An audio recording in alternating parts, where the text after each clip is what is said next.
Welcome to PeaceVision. We are a portal for positive change. And the guest that I have on today, nobody is more positive. His name is Bill Boggs, and he's joining us from his Palm Beach home.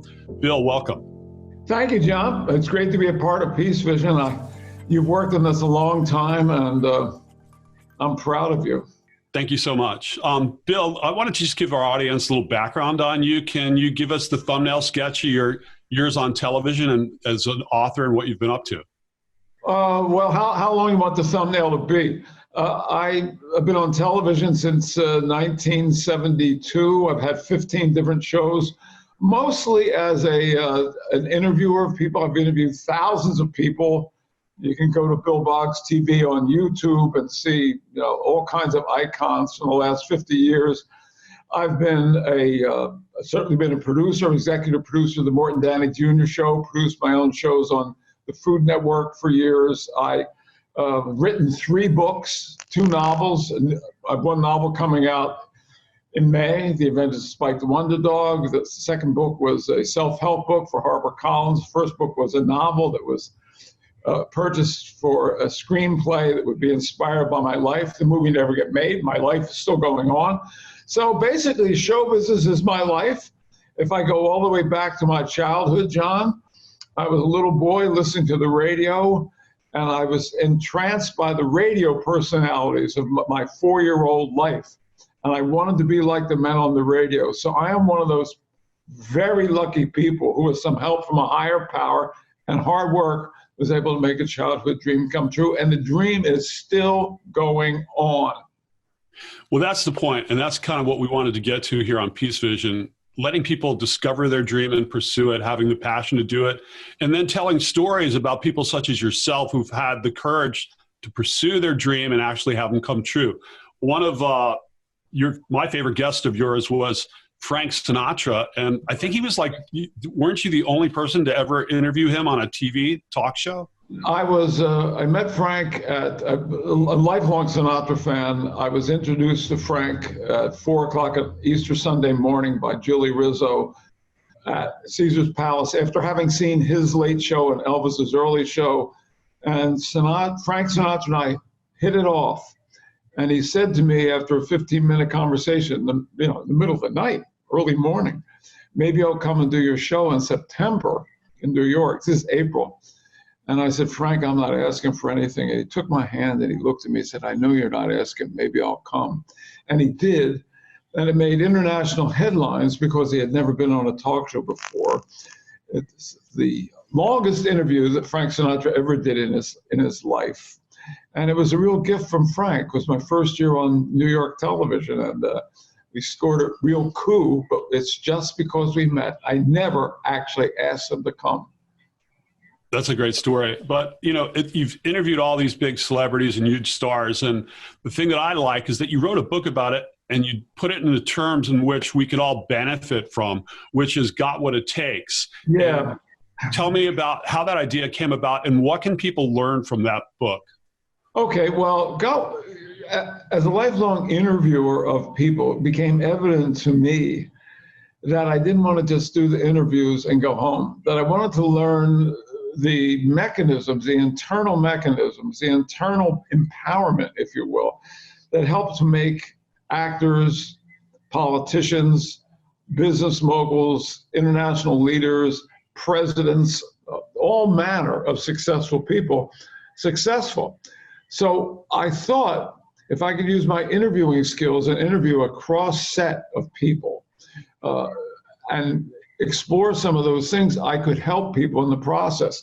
So the book it's a HarperCollins book, and this has been out since 2008. Got What It Takes. Successful people reveal how they made it to the top. And in here we've got Jeff Zucker, now president of CNN. You've got Trump, who at that point was a businessman. This was long before he became a politician. The father of reality programming, Mark Burnett, Diane von Furstenberg, makeup guru Bobby Brown, Sir Richard Branson, Joe Torre, baseball icon, all kinds of successful people, and what they had to draw upon to become successful, and the lessons they learned. And a lot of what I learned was how much I got out of failure, believe it or not. I was just going to ask you, of all the people that you've interviewed, what was the best piece of advice that you've been able to maximize, in your own life? Well, honestly, my grandmother lived to be 101. And on her birthday, on her 100th birthday, I was talking to her and I asked her a question. So it was an interview question. I was on television at the time. I said, you've lived this long life. You came here as a little girl because your father died and the farm burned down. You were 15 years old. You worked as an upstairs maid. You've raised 5 children. You own property in Philadelphia. Give me one piece of advice, grandmother, that you've learned in your life. And she looked up because she was lying in bed. She took my hand and said, take it one day at a time, Billy, one day at a time. And that's one of many, many things. Yeah, I think Eckhart Tolle would go along with that. Be there now, right? Yeah. So I wanted to let our audience know about some of the things that you're going to be doing with PeaceVision on a regular basis. Can you share that with us? Well, back in 1985, basically, I've been a hugely happy person and blessed. I mean, I am one of the lucky people in the world, and my wonderful blessings continue to go on. And that is, I'm not buttering myself up. It's true. I look at how lucky I've been. Make my dreams come true, blah, blah, blah, and so forth and so on. I'm in a happy relationship. Life is really, really good. But back in the mid-'80s, wasn't the case. I was not happy because of some personal conditions in my life. Day after day after day, and I thought, geez, I got to get out of this. So you may remember the great television mogul personality, Dick Clark. I was working with him trying to develop a game show, which we never sold. And I just started talking to him. He said, you know what? What you should do is do affirmations. I had a sense of what that was. He said, in the morning, start out the day by saying the way you want to be. Okay. So the next day I get up and I say to myself, I suggest to myself an affirmation, I am happy. Okay. Then the next day I add to it, I'm in the moment and connected in the moment.